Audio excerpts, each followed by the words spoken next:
In this video, I'm going to do an in-depth review of the February 2025 BTO launch from their pricing, location, and what are their pros and cons. Let's talk about the two Chencharu projects, Chencharu Finds and Chencharu Green. They are two of the latest BTO projects in the Yishun area. They are located opposite of each other, so it makes sense if we discuss them together. In terms of classification, you'll be happy to know that these BTOs come with the standard 5-year MOP, so there's no subsidy recovery clawback, and you can rent out the whole flat after MOP. Basically, the restrictions are the same as what you are familiar with in the past. In terms of pricing, you can see the price range here excludes grants, and I have also added the price after the grant. To help you assess whether these BTO prices are reasonable or not, I have also added the transacted prices of nearby resale flats of similar types. I guess because these two sites are so close to each other, the BTO prices and the comparable resale prices are exactly the same. These two projects are the cheapest of the bunch in this February launch. According to the illustration given by HDB, if your combined household income is $5,900 a month, and you buy a 4-room flat for $350,000, then the monthly installment can be covered by CPF without any extra cash to top up. In terms of waiting time, it is estimated to be around 37 to 38 months, which is the fastest in this launch. So, if you are looking for something affordable and ready in the near future, these two projects can be considered. Now, let's look at the site plan. For Chencharu Finds, majority of the stacks are inward-facing.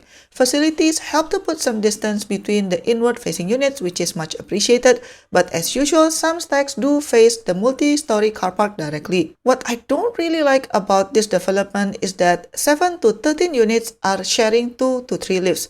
This is not a good proportion, so you might need to wait for the lift longer than normal. Sheltered walkways available to connect all the blocks, the car park, and also future bus stop, so that's good. And because this project is quite big, there are 4 drop-off points serving 7 blocks. There will also be preschool, eating house, shops, and supermarket within the cluster, which is very good for the residents. Now, let's talk about which stack is the best stack in Chencharu Finds. This is again courtesy of Stack Homes. If you want to have an unblocked view, the option is to pick a unit that is facing the school as it is a low-rise building. You can get this from block 965A, particularly on stack 168, 170, 174, or 172, or block 962A, stack 100, 110, and 112. Stack 204, 214, and 216 are also not bad because although they are facing inwards, but the distance between their stack with the opposite stack is quite far. Now, let's talk about the other Chencharu project, which is Chencharu Green.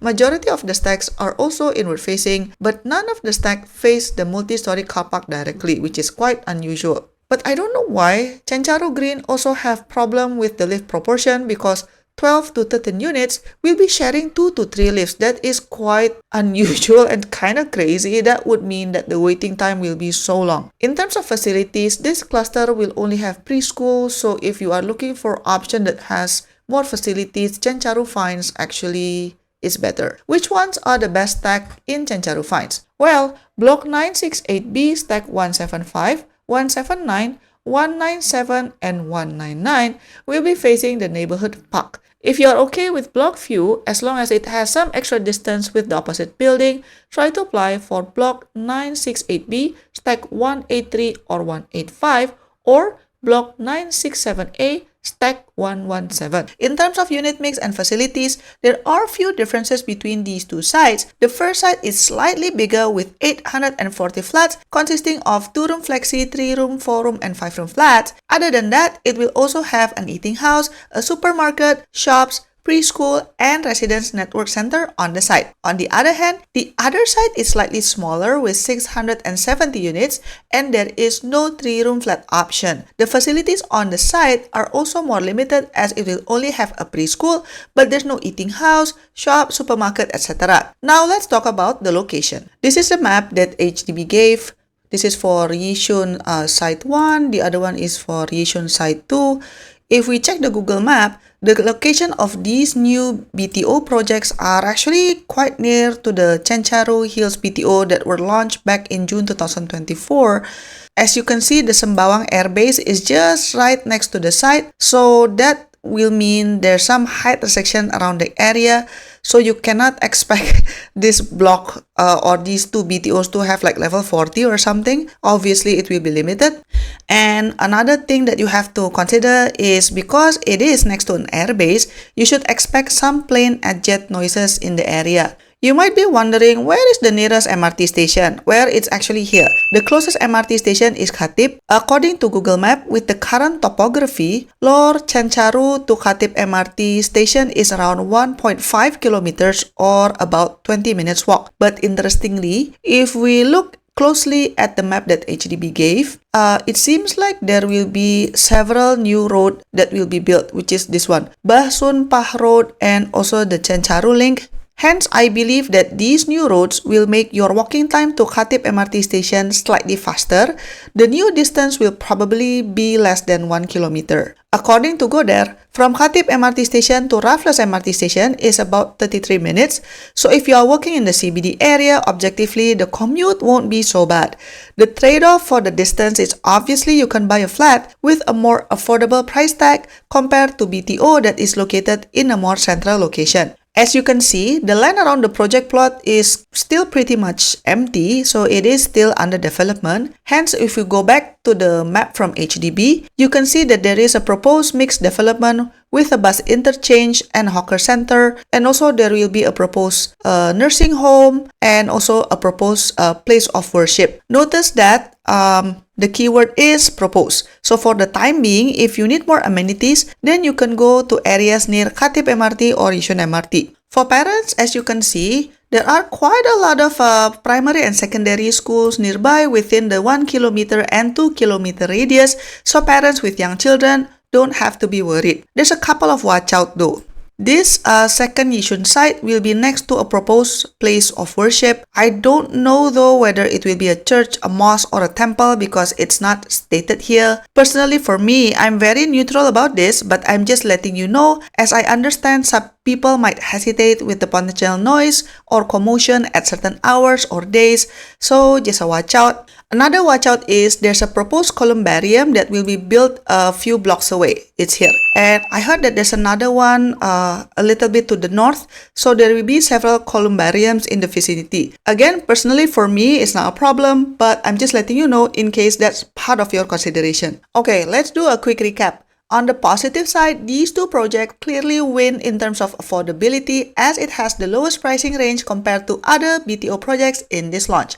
I also like that there are quite a lot of flat types to choose from 2-room flexi up to 5-room flat, so that's good.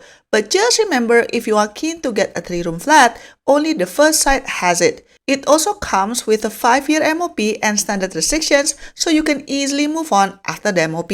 Another thing that I appreciate is that the government is planning to build some new roads around the site, so hopefully that will cut down your walking time to Khatib MRT station.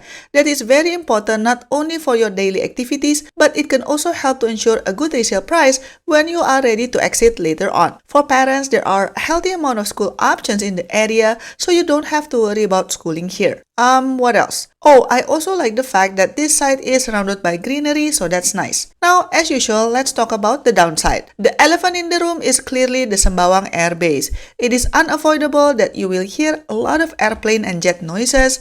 Even if it's not a problem for you, it might be a concern for the next buyer. So that is something that you have to carefully consider. Another downside is you might still hear construction noise at least for the next several years. Why? Because when we look at the map, there are still quite a lot of empty plots around the area, and the government also already noted that they will build more amenities in the vicinity such as the proposed nursing home, proposed integrated development with bus interchange, etc. Don't get me wrong, that's a great development plan, but that will also mean that residents in this BTO will have to bear with some construction noises for several years. On top of that, as mentioned, the presence of several columbariums in the area is something to take note of. Personally, I don't think it's a big deal because it is still several blocks away and not literally next to this BTO. Another thing that I'm personally not comfortable with is that now you can't apply for the exact project that you want. HDB only allows you to pick the flat type and the town. And for these two sites to be literally located opposite each other, for sure the application will be clubbed together. And you know what? The first site is slightly better than the second site because it has more facilities on site and it won't be literally next to a worship place. So what's the conclusion? I think if you are looking for an affordable option with a reasonable commute time and school options, this place is okay. But if you are not in a hurry, I wonder whether it makes sense just to wait for the next BTO launch. Why do I say that? Well, the fact is, this site is next to the Sembawang Air Base. This might be a deal breaker for a lot of potential buyers in the future. Even if you can find buyers, the resale price probably is limited because it will be perceived to be noisy. Another reason is, in this BTO launch,